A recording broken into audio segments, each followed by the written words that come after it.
Hello everyone, this is Erik, the Asian movie enthusiast, and this is my review of the Kirishima Thing, a Japanese drama from 2012 that was directed by Daihachi Yoshida.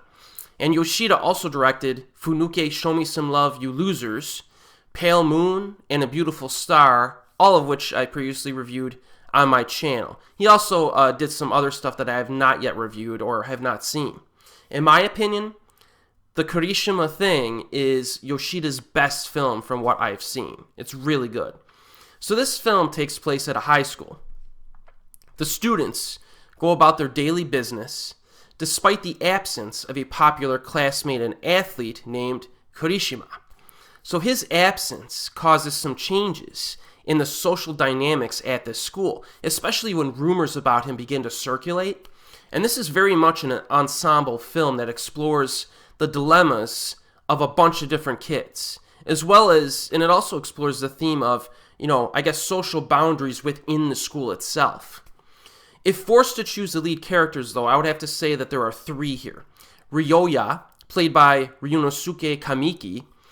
He's from the lower class, I guess, in terms of the hierarchy at the school. Kind of, I guess you'd consider him like a film nerd, who is the leader and director of the filmmaking club.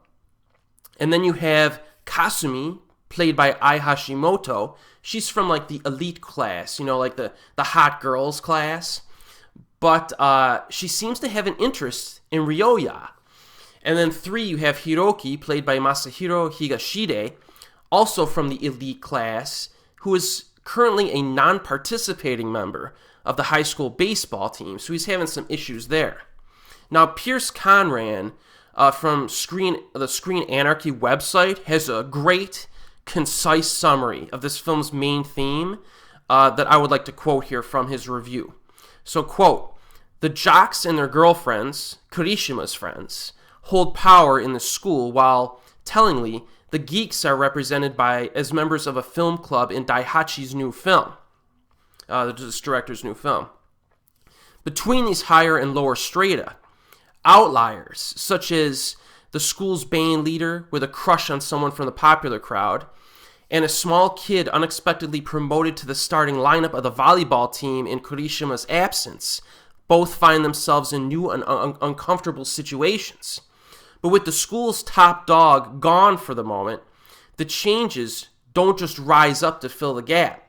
The people at the top of the pecking order are also threatening to move down as insecurities come creeping to the surface or hidden interests and hobbies normally reserved for the lower class geeks manifest themselves," unquote. So if that whole dynamic between the different hierarchies and classes of popularity within the high school interests you, you should check this movie out. I think it does a really good job of exploring these themes, and it does not play out like a typical teen drama at all. It's actually somewhat subversive and lacking in cliches, and I love that about this film. It's almost like borderline art house, but not hardcore art house, right? But it could disappoint some viewers who go into this expecting those big romantic or melodramatic payoffs that you would typically see from a mainstream teen movie. You don't really get that here, but I kind of like that about this film. In fact, you do have to pay close attention while watching this. I do say that sometimes when I review, more challenging films, because this one, like those films, has a lot of subtle details to pick up on. One example, no spoilers of course, would be the character of Kasumi. You could definitely tell right from the beginning of the film that she wants to associate with Ryoya. He's a guy who interests her, even though he's a film geek and nobody really likes him and they think he's just a loser, right? But she attempts to hide that feeling from her elite class girlfriends, all the other hot girls, who would certainly look down on her for being associated with Ryoya. And the great thing is that she never expresses this through dialogue at any point in the film. You have to pay attention to her mannerisms while her girlfriends are talking about him or she sees him and that type of thing. So I really like that. And there are a few very interesting revelations down the stretch that add some nuance and complexity to her character. It's really good stuff. In addition, there are a few times, where there's a sharp edit in the film and it cuts off some important dialogue that someone was about to say, but it wants to keep you in the dark a little bit so you can kind of put some pieces together yourself. There are some also replays of certain scenes that fill in some gaps as well later on. So all of this kind of creates an intellectually stimulating experience, I guess you could say. And for the purposes of comparison, I recently reviewed the Filipino film Dead Kids a few days ago. I enjoyed that movie, but it worked more on like a surface level. It was good, but it worked on a surface level. The Kirishima Thing is more detailed and subtle with its character development, which is one of the reasons why I think it's a better film overall.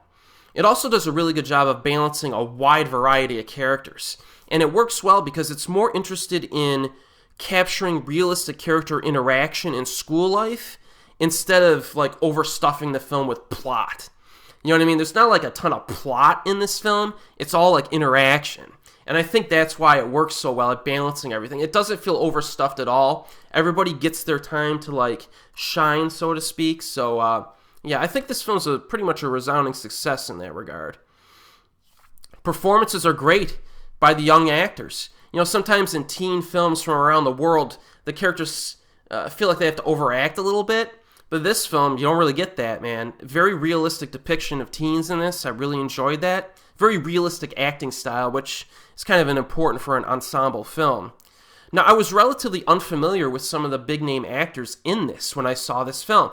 Ryunosuke Kamiki was most memorable before this film, probably from the Takashi Miike film, The Great Yokai War. I think he was like the little kid lead in that one. And I think he showed up in Survive Style 5 as well. But he had yet to break on my radar until I saw the Kirishima Thing.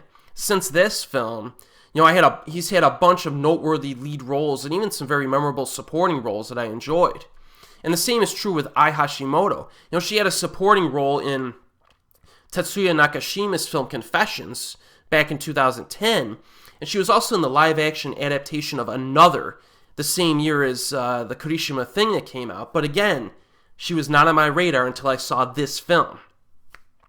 And since that point, she's been in some very interesting stuff. So, in some sense, this film, The Kirishima Thing, was kind of an important movie for me when I saw it because it instantly made me a fan of both of these actors who would very, very soon after just kind of take off in their careers. And it's been quite entertaining since then, following these two. A few other very brief observations that I have is there is some dry humor in this. Very dry humor. I very much enjoyed the fact that this Ryoya guy was trying to shoot a zombie film on school grounds, despite the administration's attempt to have him like make a youth drama again, which he did the first time. And he's like, I want to do something different. Let me make a zombie film. I love George Romero. And they're like, no, you can't. But he decides to do it anyway. So that whole kind of thing I found to be quite humorous. And he has some pretty funny interaction with the saxophone girl who always seems to be in his way when he's trying to shoot the film. So there is some funny stuff here, but it's more of like a subtle, dry humor. It's pretty cool. There's an odd scene at a rooftop near the end of the film I enjoyed, but it definitely has some interesting little elements to it. So the Kirishima Thing, I think, is a really good film. It won Best Film at the Japanese Academy Awards.